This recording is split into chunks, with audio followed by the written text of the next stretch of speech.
বর্তমানে সোশ্যাল মিডিয়াটা এমন একটা জায়গায় এসে পৌঁছেছে যেখানে কিনা বাবা মায়ের মৃত্যু বা ফ্যামিলির কারোর মৃত্যু সেগুলো একটা কন্টেন্ট হয়ে দাঁড়াচ্ছে।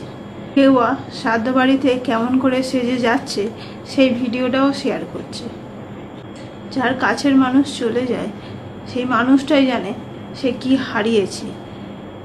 এই পরিস্থিতিতে দাঁড়িয়ে ভিডিও করার মানসিকতাটা কি করে থাকে সেটাই বুঝতে পারি না।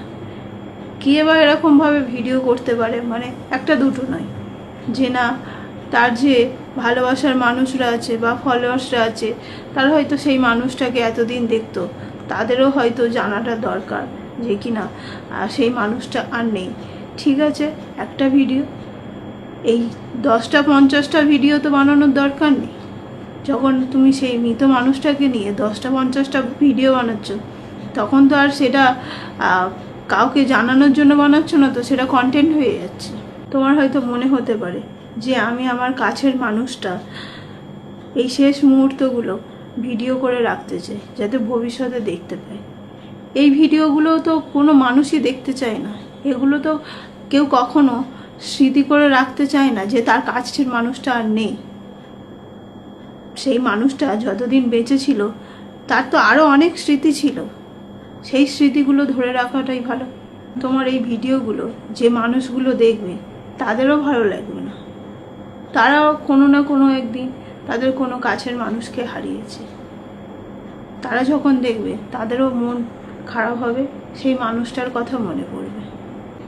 এই ধরনের ভিডিওগুলো যখন আমার সামনে আসে আমার ভীষণ কষ্ট হয় দেখে, আর নিজের কাছের মানুষ যাদেরকে আমি হারিয়েছি তাদের কথা খুব মনে পড়ে। যাই হোক, যারা এরকম করছো প্লিজ করো না, কারণ তোমাদেরকে দেখে আরও মানুষ এগুলো করবে যারা হয়তো তোমাদের মতো চিন্তা ভাবনা করে। বাবা মার মৃত্যুটাকে নিয়ে কন্টেন্ট বানিও না, কারণ বাবা মায়ের মৃত্যু বা কাছের কোনো মানুষের মৃত্যু সেটা কখনো কারোর কন্টেন্ট হতে পারে না। ওই সময় ভিডিও না বানিয়ে যতটুকু সময় ওই মানুষটাকে চোখের সামনে দেখতে পাচ্ছ ততটুকু সময় ওই মানুষটাকে দেখো, তার কাছে থাকার চেষ্টা করো। কারণ এর পরে, মানে ওই মুহূর্তের পরে আর জীবনে চাইলেও ওই মানুষটাকে চোখের সামনে দেখা যাবে না।